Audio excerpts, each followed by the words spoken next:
এই দেখুন একদম পরিষ্কার হয়ে গেছে। এই যে এঁচোড়টার গায়ে দেখতে পাচ্ছেন একটুও কিন্তু আঠা নেই, একদম ফ্রেশ। আপনারা তো এঁচোড় বিভিন্ন ধরনের পদ বানিয়ে খেয়েছেন, একবার নিরামিষ ভাবে ছোলার ডাল দিয়ে এইভাবে এঁচোড় বানিয়ে খাবেন, ভীষণ ভালো লাগবে। মানে এটা দিয়েই সম্পূর্ণ ভাত খাওয়া হয়ে যাবে, এতটাই সুস্বাদু হয় এটা।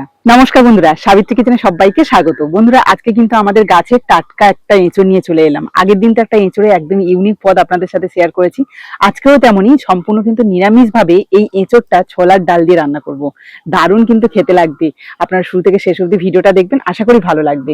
তো চলুন কথা না বাড়িয়ে আজকে রান্নাটা শুরু করি। আগের বারে যখন এঁচোড়ের রেসিপিটা বানিয়েছিলাম তখন কিন্তু এরকম গোটা এঁচোড় কেটে আপনাদেরকে দেখিয়েছি, আর কিভাবে কাটলে হাতে আঠা লাগবে না সেটাও কিন্তু আপনাদের ভালোভাবে বুঝিয়ে দিয়েছি এবং দেখিয়ে দিয়েছি।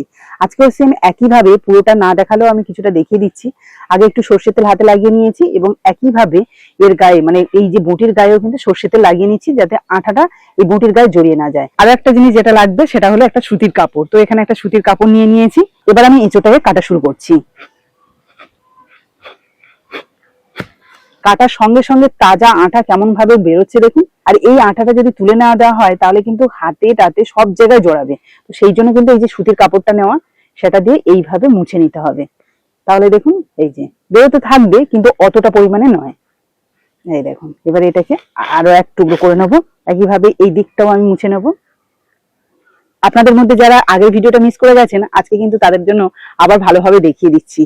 এই দেখুন একদম পরিষ্কার হয়ে গেছে। আর এই রান্নাতে কিন্তু এঁচোড় আমার খুব বেশি লাগবে না, অর্ধেকটা হলেই কিন্তু হয়ে যাবে। এবার মাছ বরাবর কেটে নিচ্ছি, খোসাটাকে ছাড়িয়ে নেব।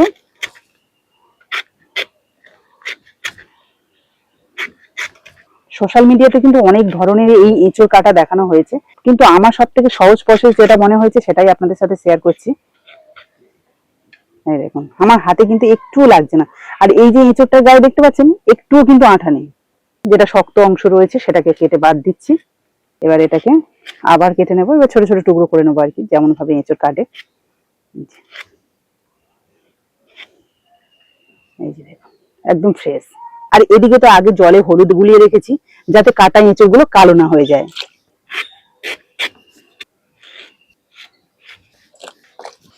এঁচোড় কাটা তো কমপ্লিট করে নিলাম, অথচ দেখুন হাতে একটু আঠা লাগেনি। এই এঁচোড় গুলো যাতে তাড়াতাড়ি সিদ্ধ হয়ে যায় তার জন্য আমি একটা প্রেসার কুকার নিয়েছি, প্রেসার কুকারেই সিদ্ধ করে নেবো। তো তার জন্য এই যে এঁচোড় গুলোকে দিয়ে দিলাম, দিয়ে দিচ্ছি অল্প একটু জল, আর দিয়ে দেবো নুন আর হলুদ।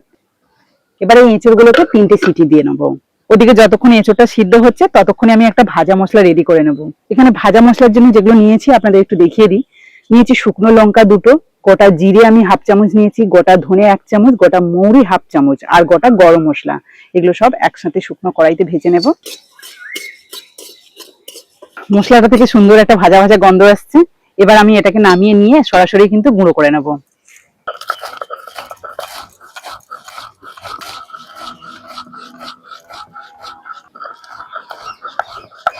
ভালো করে গুঁড়ো করে নিলাম।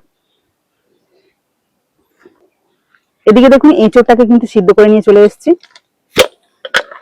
এবার কেমন সিদ্ধ হয়েছে আপনাদের একটু দেখিয়ে দিই। এই দেখুন প্রত্যেকটা কিন্তু গোটা গোটা আছে, তবে চাপ দিলে এই যে ছেড়ে যাচ্ছে।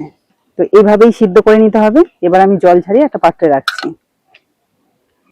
এবার এই রান্নার জন্য এঁচড়গুলোকে ভেজে নেব। আর এদিকে আমি আগে থেকে কিন্তু ছোলার ডালটাও সিদ্ধ করে নিয়েছি, কিন্তু প্রত্যেকটাই গোটা গোটা। এই দেখুন হাত দিয়ে চাপলে কিন্তু ভেঙে যাচ্ছে, কিন্তু গোটা গোটাই আছে। এঁচড় আর ছোলার ডাল কিন্তু একসাথে সিদ্ধ করবেন না, তাহলে কিন্তু ভালো লাগবে না একদম, কারণ এঁচড়ের একটা গন্ধ আলাদা। সেটা যদি এই ছোলার ডালের সাথে সিদ্ধ করেন না, একদমই কিন্তু তার স্বাদটা ভালো আসবে না, তাই আলাদা করে সিদ্ধ করে নেবেন। এবার এঁচড়গুলো ভাজার জন্য আমি কড়াইয়ের মধ্যে দিয়ে দিচ্ছি অল্প একটু তেল। তেলটাকে ভালোভাবে গরম করে এঁচড়গুলো দিয়ে দিচ্ছি।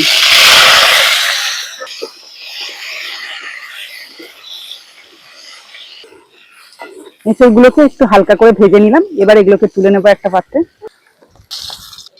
এবার রান্নাটা করব, তার জন্য ওই কড়াইয়ের মধ্যে দিয়ে দেবো কিছুটা তেল, অল্প একটু 5 ফোড়ন, একটা শুকনো লঙ্কা, একটা তেজপাতা, 1 চিমটি হিং। যেহেতু এই রান্নাটা নিরামিষ ভাবে বানাচ্ছি তার জন্য হিংটা দেওয়া। এবার দিয়ে দিচ্ছি গ্রেট করা আদা, হালকা একটু ভেজে নেব। আদার কাঁচা গন্ধটা চলে গেছে। এবার দিয়ে দিচ্ছি 2টো মিডিয়াম সাইজের টমেটো কুচি আর 4টে কাঁচা লঙ্কা।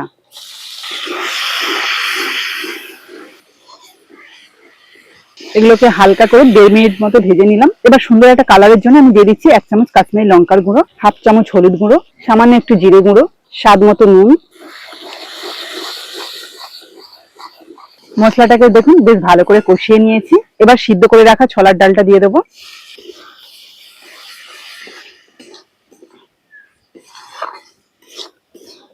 মশলার সাথে ছোলার ডালগুলোকে একটু হালকা নাড়াচাড়া করে নিলাম। এবার ভেজে রাখা এঁচড়গুলো দিয়ে দেবো। এগুলোকেও ভালো করে কষিয়ে নেবো মশলার সাথে। দিয়ে দিচ্ছি জল। এটা কিন্তু মাখো মাখো হবে, আর এমনিতেই সবকিছু সিদ্ধ আছে, তাই আমার খুব বেশি পরিমাণে জল লাগবে না। ভাজা মশলাটা আগে থেকে রেডি করে রেখেছিলাম, সেটাই দিয়ে দেবো। অল্প একটু ধনেপাতা কুচি, আর সবশেষে দিয়ে দিচ্ছি 1/2 চামচ মতো চিনি। একটু মিষ্টি না দিলে ভালো লাগবে না, যেহেতু এটা সম্পূর্ণ নিরামিষ রান্না। সবকিছুকে ভালো করে মিশিয়ে 5 মিনিট মতো মিডিয়াম আঁচে ফুটিয়ে নেব। আর এই সময় একটু ঢাকা দিয়ে রাখবো, তাহলে কিন্তু মশলাগুলো খুব ভালোভাবে কিন্তু এই এঁচড় আর তার সাথে ছোলার ডালের মধ্যেও যাবে। 5 মিনিট হয়ে গেছে, এবার ঢাকনাটা খুলে নেব।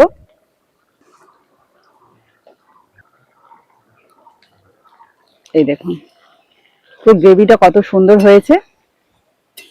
খুব বেশি কিন্তু ঝোল কমে যায়নি, কারণ আমি এখানে লো টু মিডিয়াম আঁচেই ঢাকা দিয়ে রেখেছিলাম। এঁচড় এবং ছোলার ডাল দুটোই কিন্তু সুসিদ্ধ হয়েছে, কিন্তু গোটা গোটাই আছে। এগুলো কিন্তু খেতে ভীষণ ভালো লাগবে। রান্নাটা কিন্তু অলমোস্ট কমপ্লিট হয়ে গেছে। এবার এর মধ্যে 1 চামচ ঘি দিয়ে নামিয়ে নেব।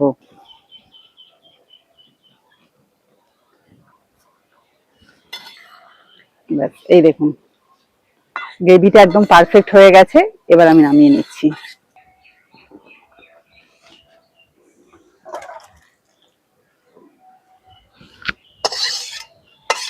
এই দেখুন একদম ইউনিক ভাবে এই ছোলার ডাল দিয়ে এঁচোড়টা রান্না করলাম, এবং সেটা সম্পূর্ণ নিরামিষ।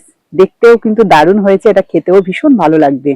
এবার আপনারা চাইলে কিন্তু ভাজা মশলাটাও ওপর থেকে ছড়িয়ে দিতে পারেন। আমি ওপর থেকে একটুখানি ছড়িয়ে দিচ্ছি, মানে এটা গার্নিশের জন্য দিলাম, দেখতে বেশ ভালো লাগবে। আর দিয়ে দিচ্ছি সামান্য একটু ধনেপাতা কুচি। ব্যাস,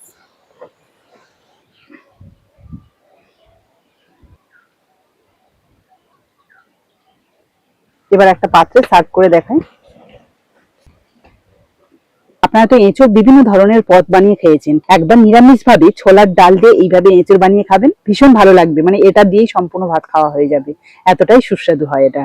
তো বন্ধুরা, আজকের এই রেসিপিটা যদি আপনাদের ভালো লেগে থাকে, তাহলে প্লিজ একটা লাইক করে বন্ধুদের সাথে শেয়ার করবেন। যারা আমার নতুন বন্ধু আছেন, তারা যদি ইউটিউব থেকে দেখে থাকেন, তাহলে প্লিজ চ্যানেলটাকে সাবস্ক্রাইব করে রাখবেন। আর যারা ফেসবুক থেকে দেখছেন, তারা ফেসবুক পেজটাকে ফলো করে দেবেন। তাহলে আজকের মতো বিদায় নিলাম, পরের দিন আসবো আবার একটা নতুন ভিডিও নিয়ে। ততক্ষণে ভালো থাকবেন, সুস্থ থাকবেন।